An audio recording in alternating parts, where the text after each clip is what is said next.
Acum, spune-ne Amalia, o cauți, o identifici, îi ceri acceptul să lucrăm cu ea și pentru ea și ne spui cum o percepi pe Mădălina.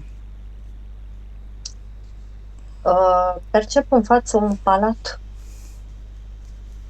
trepte foarte multe la intrare în palat, multe trepte, o poartă enormă.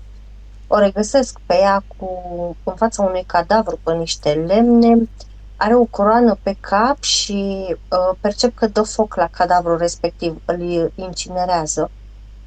Și după aceea o văd că ea ca un fel de toiag în mână, ca un fel de bățul conducătorului, spune spiritul meu. Mhm. Și percep foarte multă lume care îngenuchează într-un genunchi în fața ei. O văd foarte bărbățoasă, o văd foarte... parcă și-a atins un scop. Și tot aud că parcă o voce de femeie șoptește: ai reușit. Am reușit tot ce ne-am propus. Ai reușit. Ești exact unde trebuie. Vezi că se poate? Ți-am spus că se poate. Ți-am spus să ai încredere în mine. Și o percep că zâmbește în colțul gurii în timp ce intră în palat. La ceva timp, nu mi-arată exact cât, dar mi-arată zi, noapte, zi, noapte, zi, noapte, zi, noapte. Percep că începe să se folosească de diferiți bărbați pe care îi omoară după. E foarte crudă cu bărbații. Indiferent de vârste, cine nu-i face pe plac sau care nu satisface, îi omoară. Îi omoară în somn. Pune pe cineva să-i strângă, să-i stranguleze, să-i sufoce. Și nu mai mi-arată nimic. Vreau să cercetez cine este vocea care îi șoptește foarte bine. Ne-am atins scopul, Amalia. Lilith, Asta eram sigură. În ce an sunteți? Sau cu câte vieți în urmă se întâmplă? 44 de vieți în urmă. Uită-te puțin în viitorul ei până astăzi și vezi dacă s-au repetat sau s-a corectat sau a înțeles ceva din experiențele din experiența respectivă din viața aceea. Nu a înțeles, în schimb a rămas cu dorința aceea de a conduce, cu dorința aceea de a fi ascultată întocmai. A rămas cu dorința aia de a-și impune puterea, de a fi importantă. Încă are înăuntru ei sentimentul ăsta că trebuie să îi se recunoască importanța, trebuie să recunoască toată lumea că ea e importantă și că ea contează. Se pare că a avut sentimentul ăsta în ultimele 44 de vieți, nu? Da, A trăit după principiul ăsta. da, tot timpul a căutat chestia asta și nu a înțeles de ce. Plus de asta percep că în toate cele 44 de vieți a avut o chestie cu masculinul. E ca și când a frânt foarte multe inimi și când n-a putut să omoare, și-a bătut joc. Când n-a putut să-și bată joc, a oferit indiferență. Adică percep foarte mulți bărbați îndrăgostiți și pleșinați după ea, dacă pot să spun așa. Îi văd cu limbile scoase după ea și ea percep că nu... Mm-mm. Da, în acest fel a hrănit-o la greu pe Lilith. Pentru că a rămas cu ea până în clipa de față? Da, e acolo lângă ea. Cu siguranță. E una din cele mai bune colaboratoare, spune Lilith. Și e una din cele mai bune colaboratoare pentru că 3/4 din ea îi place colaborarea cu ea, spune Lilith. Iar un sfert din diferența asta de sfert este ajutată. Spiritul meu spune manipulată, dar Lilith spune că o ajută, de fapt. Câtă energie a sufletului avea când a ieșit din viața unde a omorât, unde era Regina, regina? 37, Cât la sută din energia sufletului are acum și aici? 35. N-a pierdut prea mult, dar Nu a pierdut prea mult, spune spiritul meu, pentru că uh, respectivii masculini, îndrăgostindu-se de ea, au cedat energiei ei, care la rândul ei i-a cedat lui Lilith. mhm, mhm. Așa s-a menținut. Corect, da. Dar Asta nici e. n-a putut să crească, spune spiritul meu. Deci ăsta e secretul lui Lilith. Să preia de la bărbați, îi dă și ei, îi lasă și ei, îi absorbe și ea restul. Unul dintre secrete, spune Lilith. Care mai sunt? Care secrete?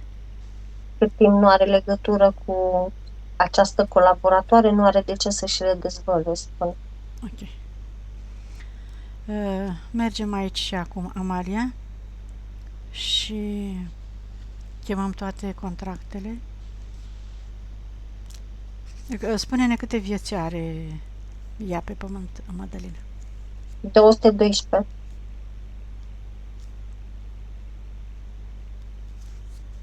De unde a venit? Jupiter, ultima oară, dar a fost și pe Pleiade, De ce a venit pe Terra? experimentare în fizic, în fizicalitatea duală. Hai să vedem cu cine a făcut contracte încă de când a venit ea pe pământ, ca suflet întrupat într-un corp uman.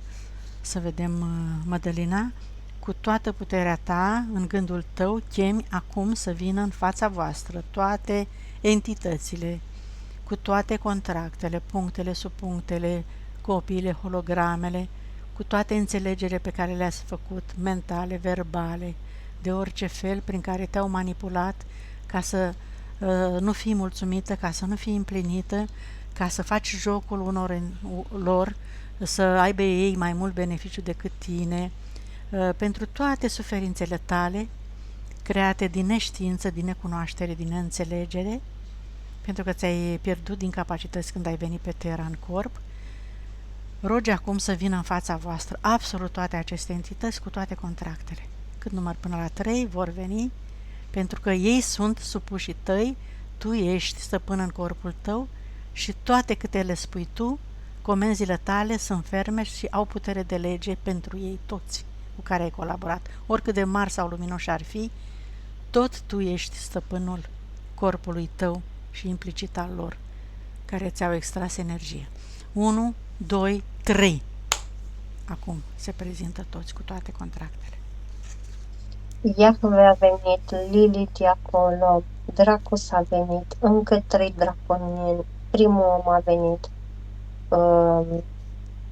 Anubis a venit, Ra a venit, Lucifer a venit.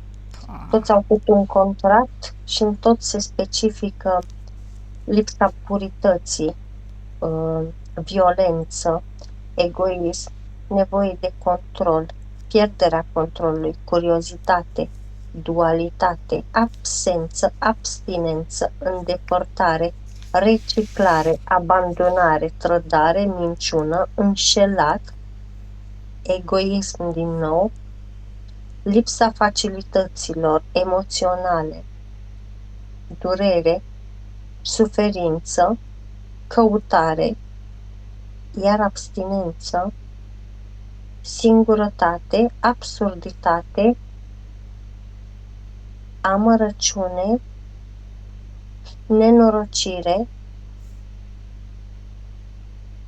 ocluzie, inflamare,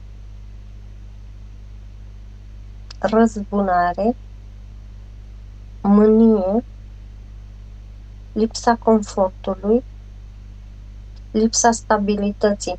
Dar când citesc lipsa stabilității, e ca și când o văd plimbându-se dintr-un loc în altul. Parcă nu-și prinde rădăcini într-un loc. Și ăsta cu Matrix-ul. Cu primul om, da? Da. Contractul cu primul om. De ședere în Matrix. Bine. Ai înțeles, Madalina, care erau motivele pentru care tu nu puteai să-ți găsești locul, nu puteai să nici familie, nici stabilitate emoțională, nici... Da. toate celelalte aspecte despre care ne-ai vorbit.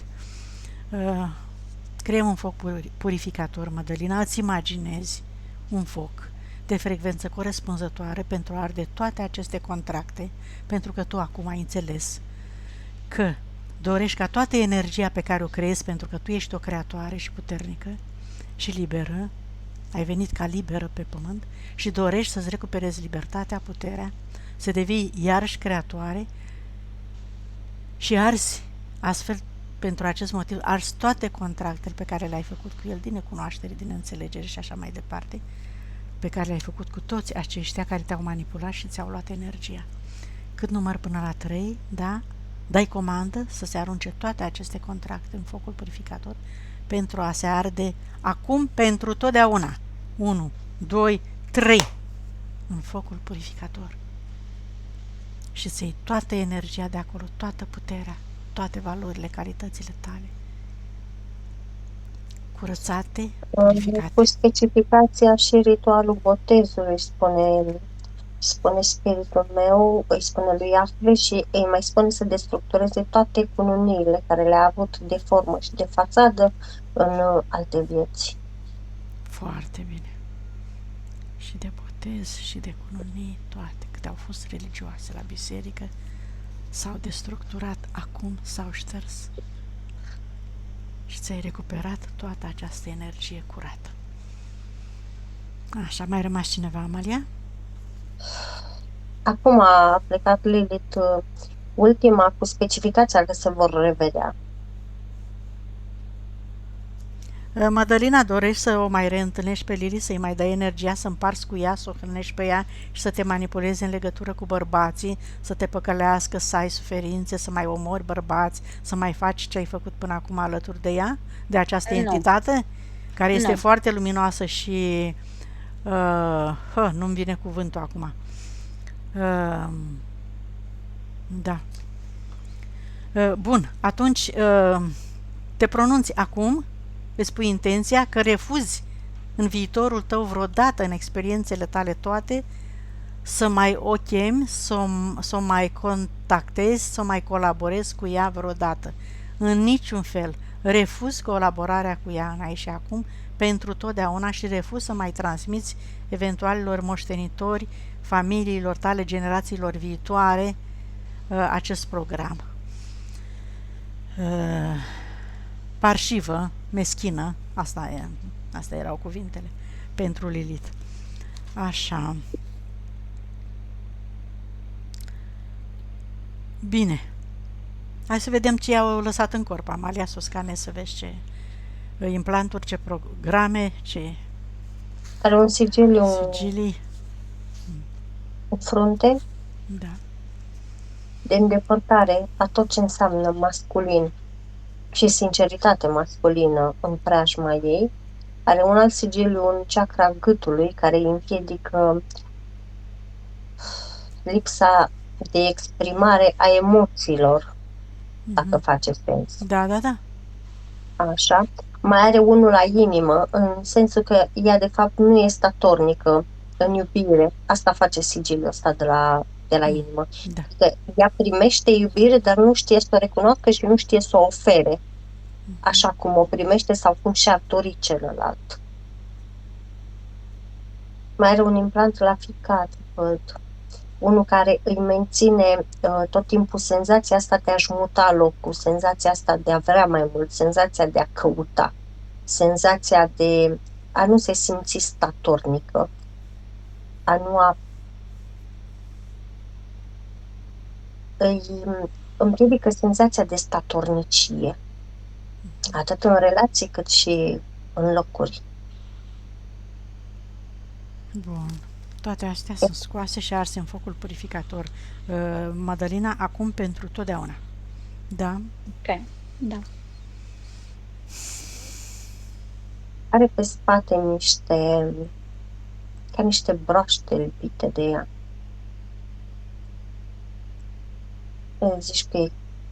Zici că stă pe ouă, zici că clocesc.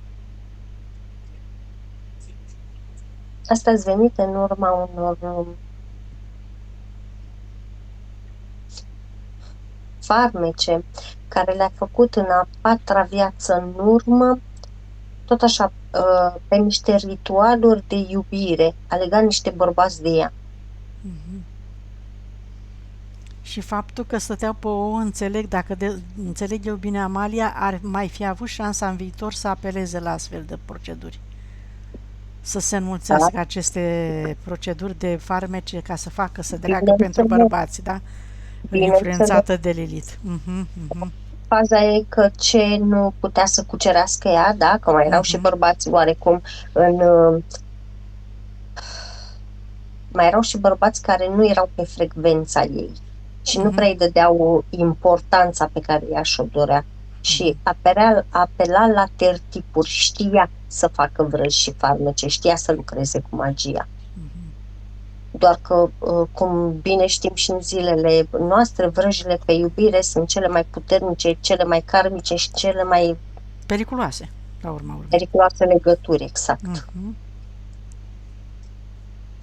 Acum ele curăță spiritul meu.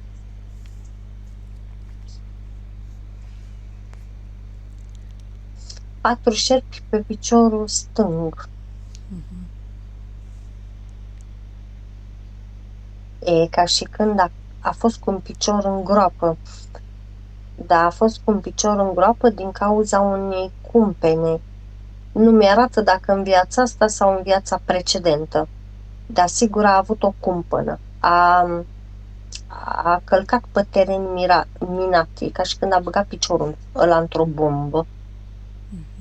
De acolo îi percep dureri, de acolo îi percep umflături, de acolo îi percep porțiuni de gheață și porțiuni de sârmă în piciorul respectiv. Conține cumva ca și însușiri, înșelătorie fals în zona aia, Amalia? Are legătură cu asta sau? Are ca emoții și chestia asta. Da. Are și asta. Dar și faptul că e ca și când cum să-ți dau eu senzația, cum să-ți dau eu exemplu? E ca și când, tot în legătură cu bărbații, e ca și când a umblat după un bărbat, bărbatul respectiv căsătorit și e ca și când au fost prinși în fapt ceva de genul, dar pentru ea a fost foarte periculoasă chestia asta. A fost încadrată ca un fel de cumpănă, dar oricum și energetic și-a pus amprenta foarte rău asupra ei. Da. Are legătură cu falsul și înșelătoria, da. Cu șerpii respectivi. Foarte bine. S-a înțeles. Acum mai de jos. Asta spun ca să înțeleagă și mentalul ei, știi, de asta mai descriem un pic ca să... Da. Îi mai percep la cap, la chakra coroană, îi percep deschideri, dar e un fel de deschidere forțată. Asta cu siguranță trebuie să-i provoace, dacă nu amețel, clar tensiune sau senzația aia de implozie. Zice că are amețel din când în când destul de mari.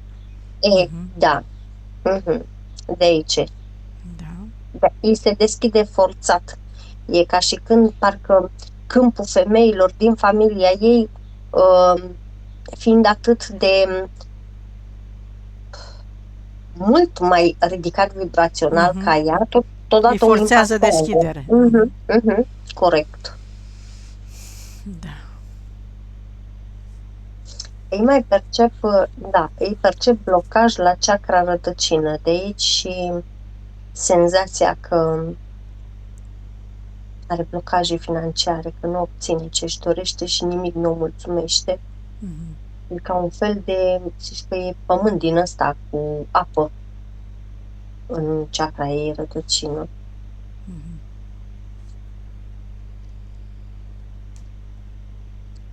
La rinichi îi percep foarte multă instabilitate, frică, dar frici legate de viitor, de proiecte, frici legate de a face ceva, frici legate de a se mișca. Și când spun de a se mișca, O văd mai mult stând într-un fotoliu foarte pufos, semi-rotund și parcă se așteaptă ca cineva să-i aducă un frape, ca cineva să-i aducă un cocktail, ca cineva să-i aducă o prăjitură, știi? Parcă îi se pare foarte dificil să se ridice ea și să le ia. Parcă simte că nu merită să se ridice să le ia. Merită să îi se aducă viața de regime, știi? Da, da, da, amprenta e concepției de atunci, mentalității de atunci. Da. Foarte multă energie stagnantă după mâini, dar de la coate în jos. Și pe tălpi. Extraordinar de multă energie stagnantă pe tălpi.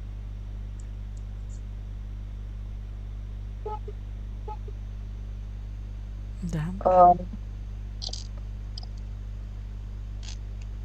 Ăsta, cum îi spune? Pancreas. Frica să iubească.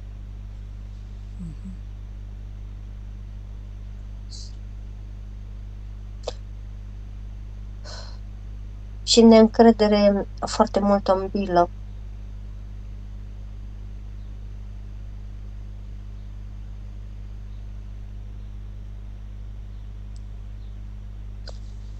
Nu mai așa ca unde de formă, scoate foarte mult frica de singurătate. Frica de a face lucruri noi. Frica de a se deplasa. Frica de a rămâne într-un loc. Sacrificiu. Neînțelegerea. Critica. Nevoile, în special nevoia de control. Lipsurile, în special lipsa de înțelegere. Lipsa de comunicare sinceră, la fel, îți scoate din gât. Până acum asta le-a spus după peste tot. Și mai scoate niște energie stagnantă din păr. Din păr? Da, îi curăță fiecare fir de păr, spiritul meu, percep. Care este cauza pentru care... A fost conectată foarte mult la câmpuri joase. Și... Așa. Pentru asta îi cădea părul. Corect. Și Hoshimoto? Nevoia de a fi înțeleasă și nevoia de control. E asta, dar are legătură și cu sigiliul care l-a avut în gât. Iar referitor la păr, percep, ți-am spus, zici că voit s-a dus în anumite câmpuri și percep că a captat atât de multă energie stagnantă, grosieră, pe fiecare fir de păr, încât efectiv îi percep părul foarte, foarte, foarte, foarte înfoiat și, cum să spun, parcă ar fi plin de funingine. De acolo și senzația că vede neclar câteodată sau că îi obosesc ochii. De acolo și senzația de a rămâne câteodată cu privirea într-un punct fix. De acolo și lipsa concentrării. De acolo și lipsa voinței. De acolo și pierderea direcției. Și nu mă refer doar la pierderea direcției sub diferite forme.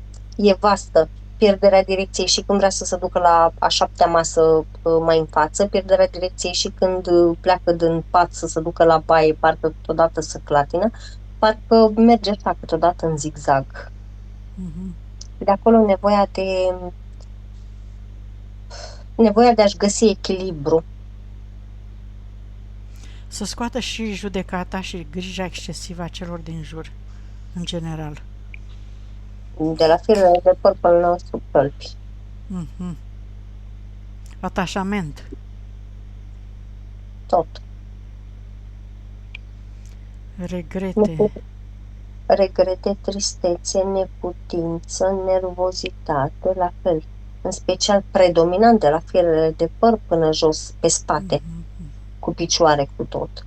Dar am mai scos și din organe, am mai scos și din zona genitală, Uite, de exemplu, îi percep 2 avorturi, nu unul. Nu sunt fetuși în câmpul ei, destul de măricei. Obsesie, Dar, greșeli. după peste tot le-a scos. Uh, Percep o milă și o vinovăție puțin mai ciudățică, care au fost dezvoltate în urma avorturilor respective.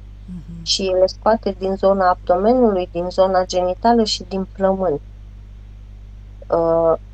Cum și asta, cum îi spune, durerile care le are câteodată la contactul sexual, tot de aici, de la vinovăția asta, survin. Sacrificiu. El a scos. El a scos. Egoism și mândrie. După peste tot și îmi blochează. Și durerea i-a mai scos-o iar. Durerea și rezistența la schimbare, ca să poată ușor să înțeleagă și să perceapă De schimbarea. la buric în jos. Foarte bine. Acum hai să curățăm și vezi emisferele cerebrale, să-i dăm comandă să scoată orice amprentă a programelor vechi care sunt acolo ascunse oriunde în celulele ei. Manipularea. Da, de la Lilith în primul rând și de la ceilalți, că au fost destui care s-au hrănit și au găsit cuib în câmpul ei, să iasă acum pentru totdeauna toate aceste amprente în totalitate, oriunde ar fi ascunse, să nu se mai întoarcă niciodată la ele, să le șteargă, să le uite, să le elibereze, să-și creeze o altă realitate în noua energie. Echilibrăm emisferele, le îmbrățișează, le armonizează, vor comunica de acum încolo între ele pentru totdeauna și va percepe această liniște și claritate a minții. Curățăm și liniile de potențial de suferință, orice amprentă, orice creație aruncată acolo, proiectată acolo, acum le destructurează și curăță pentru totdeauna. Pe singurătate, pe lăcomie și pe adversitate văd că are vreo 6 create.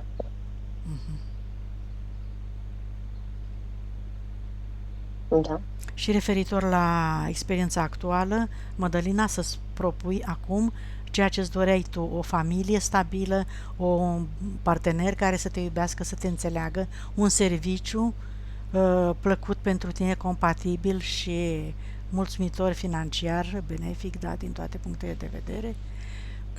Și chiar pune acolo câteva sugestii, dacă ai, concrete. Da. Deconectare, așa. Da. Când termină, deconectare de la egregoare, conștiințe colective, astrale inferioare, entități și câmpurile lor.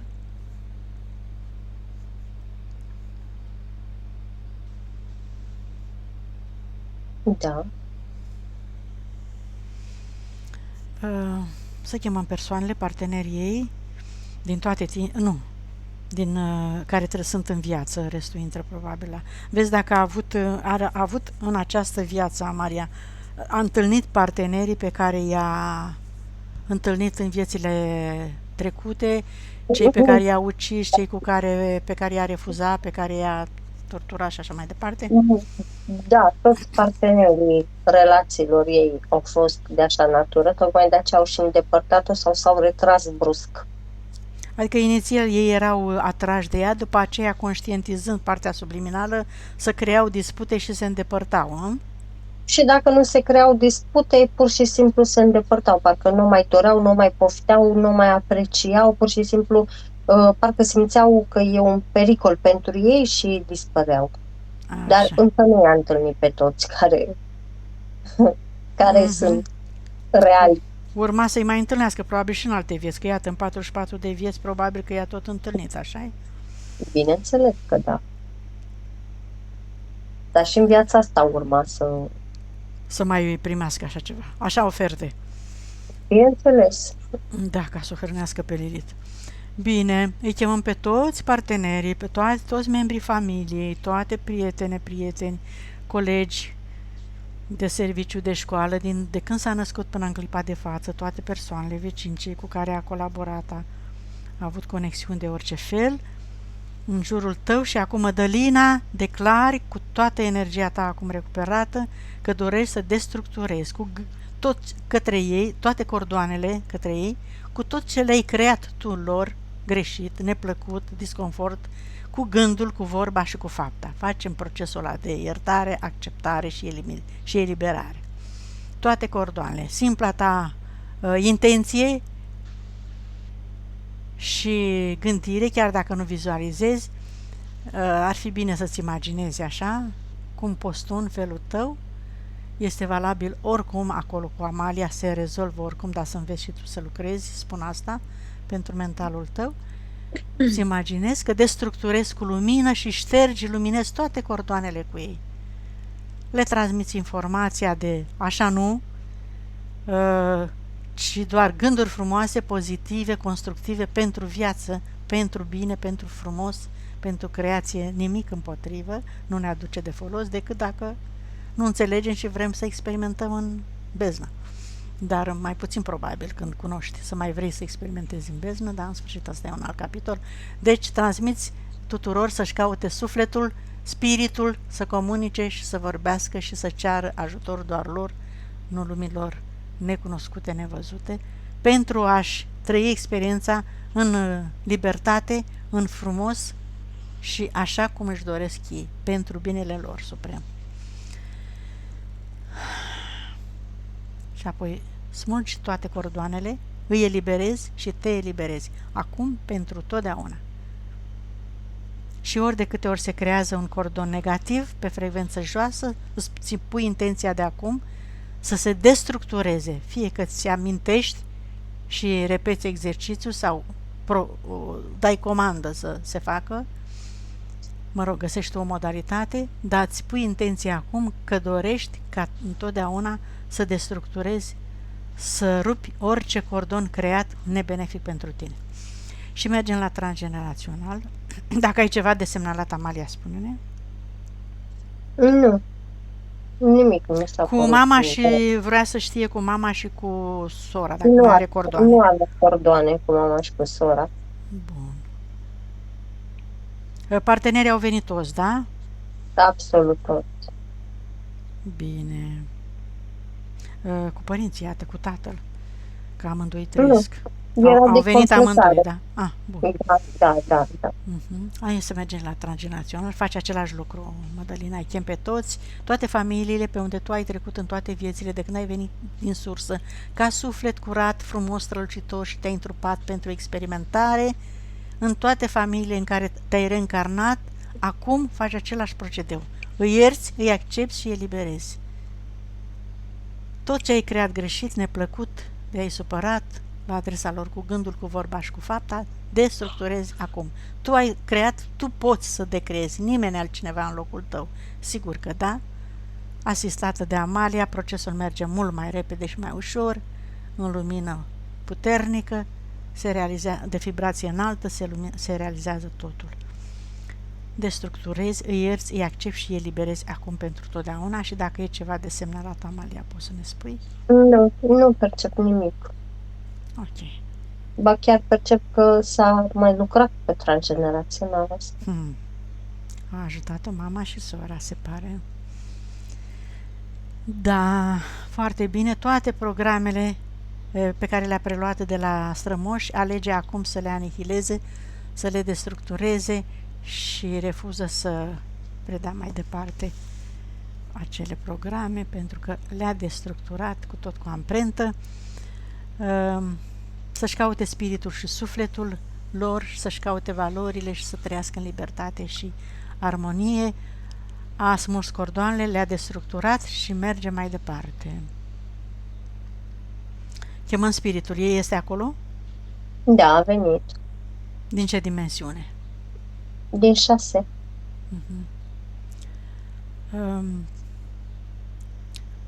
Mădălina, vrei să ai o comunicare cu spiritul? Să-l rogi să te atingă pe cor, să vezi dacă îl percepi? Da. Hai, cheamă, te rog, spune că îl iubești, că înțelegi importanța lui, că e parte din tine, ați plecat împreună din sursă, tu ai ales să experimentezi în diverse moduri, pe toate frecvențele, curiozitatea, dorința de a înțelege, de a simți, trăiri, emoții și așa mai departe. Dorește acum să vină lângă tine, să experimentați în continuare doar împreună. Că îl iubești, știi că te iubește, e singurul care te iubește cu adevărat și te îndrumă și te inspiră să rămână lângă tine și roagă să te atingă pe o parte din corp ca să-l percepi.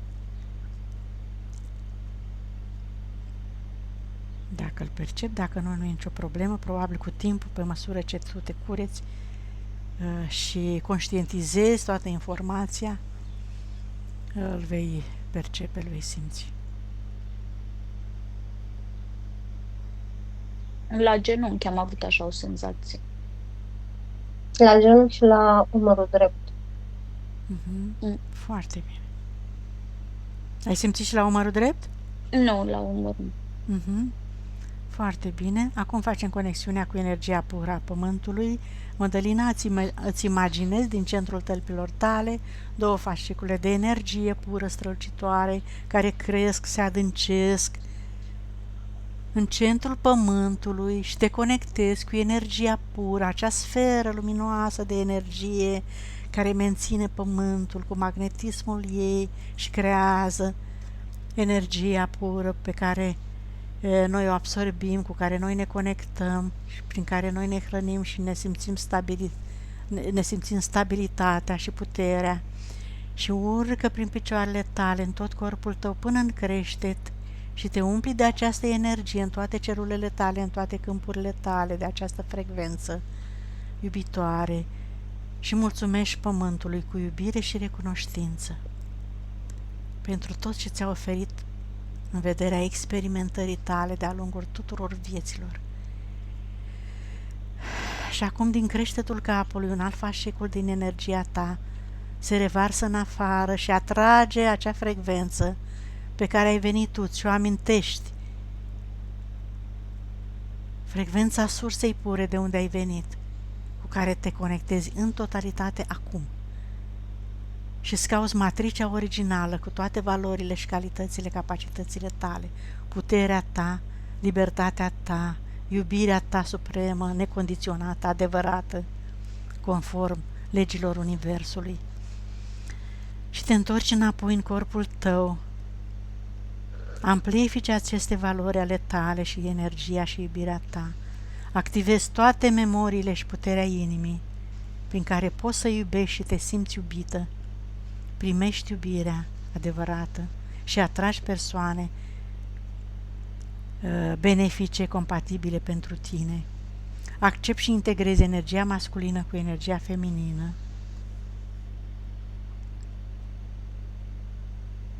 Și integrarea celor 3 părți, suflet, spirit, minte. În cap. Bine. Continuăm. Curățarea, să curățăm casa în care locuiește ea acum.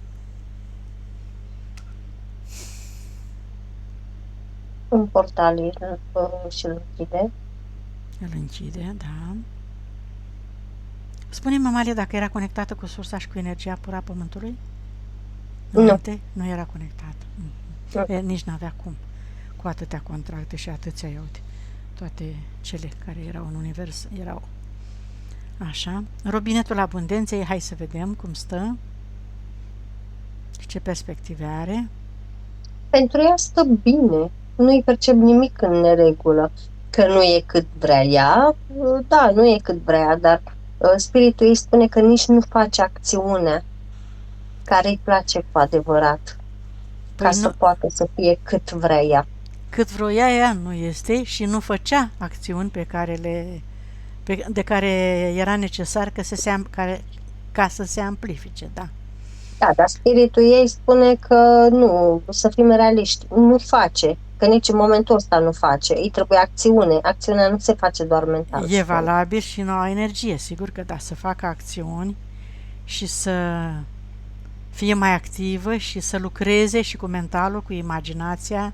Mădălina, după cum ai observat, noi suntem creatori în corpul nostru, în câmpul nostru și tot ceea ce noi decidem să facem, se face. Da, trebuie să atenție la acționăm. cuvânt. Exact, cu gândul, cuvântul și acțiunea fizică. Mhm. Ce gândim, vorbim, să fie același lucru cu acțiunea, dar să gândim intens, câteva secunde, să stăm pe imaginea respectivă, să ne dorim, să punem și emoția acolo, să ne dorim și ea se îndeplinește. Pe o cale cinstită și dreaptă pentru binele nostru suprem și al tuturor celor din jur. Cu cât este mai onestă, mai curată și mai iubitoare, emoția, cu atât se îndeplinește mai bine pentru noi. Și avem echilibru și în viitor nu ne încărcăm karma. Bun. Deci s-a înțeles robinetul abundenței, ce perspective are, ce metabolizare are, ca să zic așa, 12 zile. în care ea să lucreze și să stea liniștită. Cât la sută s-a recuperat energia sufletului? 100%. Conștientizare? 82%. Bine. E foarte bine pentru o începătoare care n-a lucrat mai deloc cu ea. Bine, a lucrat mama și sora, dar iată acum este și ea prezentă și e foarte deschisă, se pare, da? E activă, a acționat, văd că destul de ușor. E foarte receptivă și e foarte frumoasă. Mulțumesc. Cum te simți, Madalina? Bine, bine, sunt tot un zâmbet eu. Percepi schimbarea corpului de la început, înainte de sesiune, față de cum era înainte de sesiune? O ușurare sau o greutate? O solară, mai solară și lumina asta era tot aurie. Ce era? Da. Lumina? Lumina aurie. Care lumina? Când am luat de la mama pământ. Așa, ai vizualizat? Da, da, Uh-huh. da. M-am încărcat așa toată cu lumină. Iată, deja ai început să percepi bine. Și la început aveam numai pielea de găină și frisoane așa, dar acum nu. Și răceală, nu? Ai simțit în corp răceală așa? Răceală nu, dar așa, când îmi dădea cu, nu știu, cu pielea de găină. Uh-huh. Da. Da. Foarte bine. Te-ai recunoscut în descrieri, da? În unele, da. Da, da. Fix așa. Și cu manipulare și cu... Așa este. Și Da. suferință, că, am vrut eu să manipulez, dar până la urmă tot eu am suferit. Păi ăsta e secretul lor, să te îndrume către un drum greșit ca să suferi, știi? Da, Sunt diverse metode, pe diferite emoții, ca să facem Mhm. acțiuni, ca să suferim, în timp ce ei se hrănesc și se bucură și își bat joc de noi că suntem fraieri și nu-i vedem. Cam asta Da. este circuitul în univers. Atunci când Da. nu știm, când nu avem cunoaștere, sigur, suntem și noi la început. Bun, metabolizare ne-ai zis. Dacă mai ai întrebări, nelămuriri, Madalina, dacă nu, noi am încheiat tot ce am avut de făcut. Nu știu, așa, pentru dragoste, pentru viitor, Ce perspective are, da, de colaborare cu un partener? Și-a pus ceva pe linia de potențial sau ce poți să-i spui, Amalia? Bineînțeles că și-a pus, dar nu stabil, și-a pus mai mult stabil. Mai mulți stabili? Mhm. Ca să aibă de unde să-și aleagă sau ce? Sau Ea și-a conform pus programelor pe linia- vechi? Ea și-a pus pe linia pe linia nouă și a pus mai mulți parteneri. Am înțeles. E foarte, cum să spun, comportamental, e foarte